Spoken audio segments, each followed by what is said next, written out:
I'm a hairstylist out of Orlando, Florida. Today I'm going to be taking my model from a pre-lightened level 9 and 10 hair with about 3 inches of regrowth to a dark smoky ash brown with a shadow root and a purple pinkish color melt into a very gray blonde at the ends. I'm going to be showing a close-up of the picture that we are shooting for, as well as the formula. We are going to be transforming her pre-existing blonde hair with about 3 inches of regrowth to an ashy level 3 to 4 brown with about 2 inches of a shadow root, followed by a pink color melt into more of like a grayish blonde at the ends. And I'm going to post the formula and the before and after picture right after this video. Quite well. You want to be random because that is the look is undone. You don't want to see where those highlights are coming from. So I did kind of a triangle section, and then I took kind of a rectangle right on her apex, and then left out her baby hairs along the front to keep those light because we always want to stay light around the face. And then the rest of the sections are kind of messy quadrants here, just your basic 4 quadrants, but not perfect lines because, like we said, we want this to be kind of all over the place because that's the look. So now I'm going to mix my colors up. So for my base, I'm going to actually be creating color that I don't have. I'm going to be mixing actually 1B, which is redken shades EQ black, the blue black, with a 5B crepe sorbet to create a 3 violet blue, which is going to be a dark, very smoky, very cold in tone color. And we're putting it on a level 9. So we're going to get a very true to tone color, and it's going to blend from her regrowth, make that a little darker because she's a level 4, which is perfect, into this, which is going to give us way more tonality. And kind of going to omit some of the ends until I'm very finished, but you'll see as I'm working how I bring the color along as I melt it. So this formula is going to go on from basically roots to ends in the 4 quadrants, and then once I get to that top where I did that triangle rectangle section, I am going to be switching my formula to 1 ounce of violet kicker with 7B. The violet kicker is going to be my pure pigment, and the 7B is going to anchor it and create that blonde background for the 7B to sit on. And I'm also going to put about half an ounce of clear before I run it through the ends of this highlight section, just so that the ends look extra light. That's definitely more of the look of what we're seeing now, is lighter ends, darker roots, and that's exactly what we're about to do. So I just finished basically outlining the sections of which I'm going to be working with my base color, that really dark violet blue ash color. And now that that's kind of sitting there, her regrowth is going to have the longest processing time, which is kind of what we want because her ends are pretty lightened, so they're going to suck that color right up. But we definitely want that regrowth to take. Shades is an acidic color, so it doesn't really alter the permanent color, so the longer it's sitting on there, the better. Now that we're sectioned and outlined, we are going to begin the melting.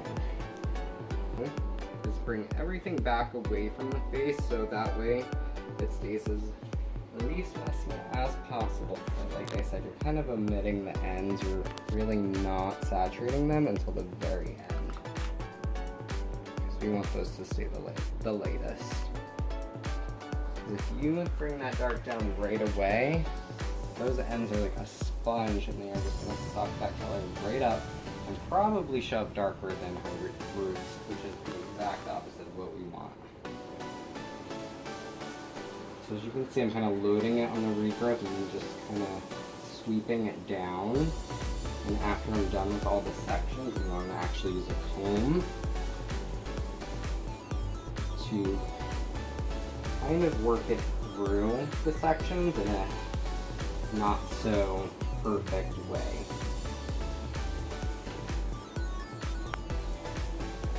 everything away from the face and just kind of random with where you're bringing it down to, because you don't want to create a perfect line either where you brought the dark down to. So I'm going to work in her other front quadrant.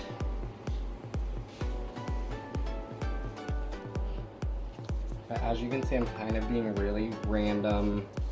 I'm kind of just getting that color on there because, like I said, it's Shades EQ, so it's a 20-minute processor. So you gotta work quickly.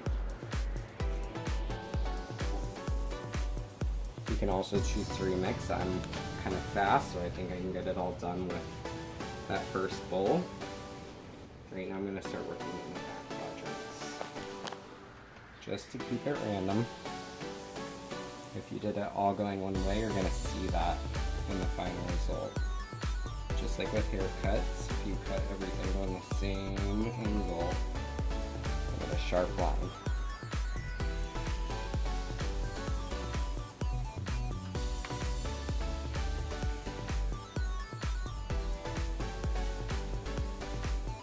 You can see, like I said, I'm using the round of the head almost like my tool of where I'm bringing the color to.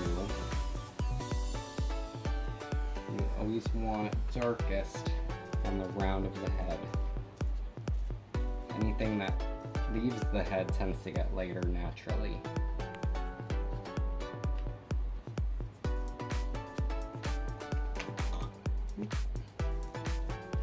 I definitely load my brush with new product every section, just so that each section is getting the same saturation. Saturation is super duper important with this, especially taking a blonde to a dark color. If you miss spots, you are going to see it. So we definitely want to load our brush up.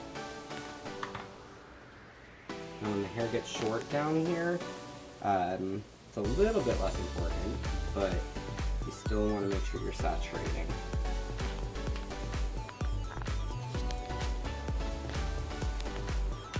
Okay, so we're almost done. Like I said, once I finish, I'm going to take a comb, and we're going to bring all the sections the way we brought them in the opposite direction with the comb and comb down. Now I'm combing through. Like I said, I'm going to go in the opposite direction. Kind of using the head to keep everything neat. So when it comes to this part, I'm again using the round of the head. I'm going to try to keep that lowered angle pieces a little lighter. I have just about what I want left out. So now, you see how random that kind of is. There's just a couple of lighter pieces popping out everywhere. You can also take the hair and, like I said, work it towards the middle. Now we're going to work in that highlight section. The very front is where I want it the lightest, so I'm actually going to over direct all of my sections in triangle shapes to keep it random backwards with my base formula. When you over direct, we are going to go from darker to lighter. So as she pulls her hair back, it's going to be the lightest.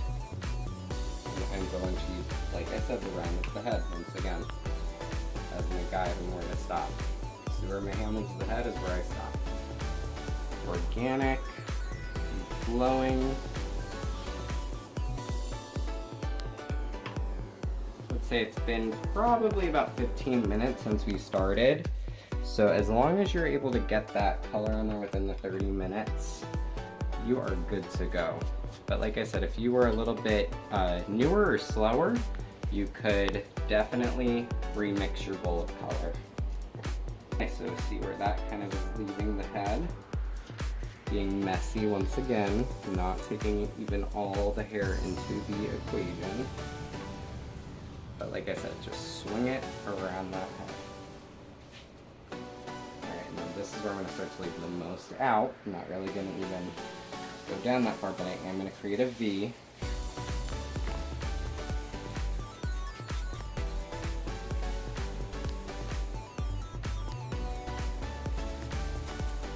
Really going to bring this section down at all, where we want the most of the lightness,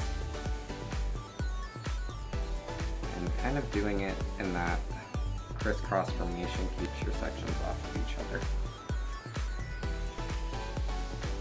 And it's okay if you get a little of the dark onto whatever you want to keep light, because once you put that other color on there and blend it, you're not going to be able to see that stuff. Kind of like makeup.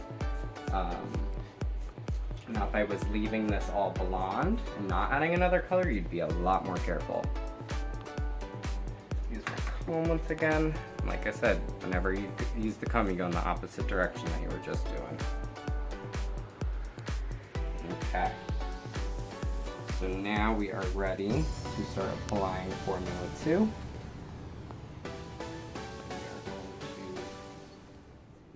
So I have my second formula mixed up for the highlights. I am going to utilize a foil for this part because I do want the color to stay off of itself. I don't want the dark formula, the base, to overtake this, and that's why I'm going to work very neatly on this one section. This isn't going to be like a very proper foil because of the sectioning. You can't really take them. So you're not going to go right where the dark starts, you're actually going to go below that. And I always go side to side on the ends. Kind of want to open them up. And I always flip and then look at it on the other side just to make sure you got everything.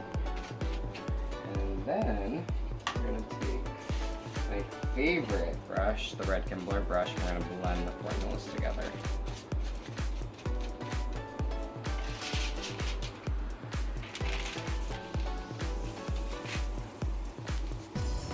Not everything has to be in a foil that's light. I'm going to do some of it not in foils. The reason I like going side to side, as you see, you don't just hit the surface of the hair, you hit everything in between as well. And something a lot of people don't do when they foil. And kind of have to. Only thing that maybe I would suggest taking a little bit of that very last color we did for the highlight and just hitting some of the front with that, just to get some of that more violet tone. All the cuticle is open.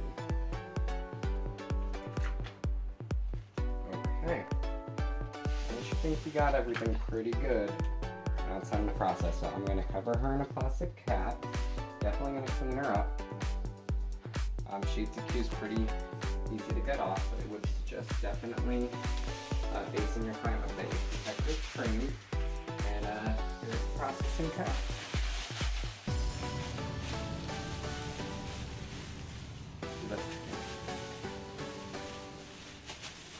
The ears.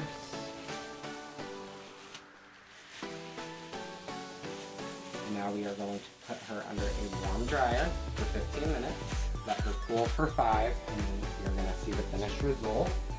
Just a second, sorry. Rinsing out the shampoo. I'm starting to see that color finally floating up.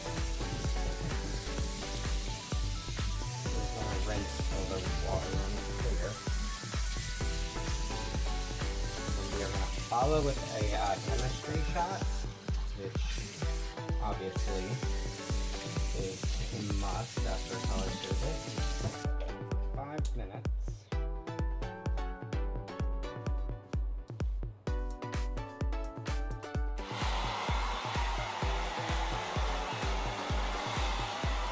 Alright, so we have our finished product.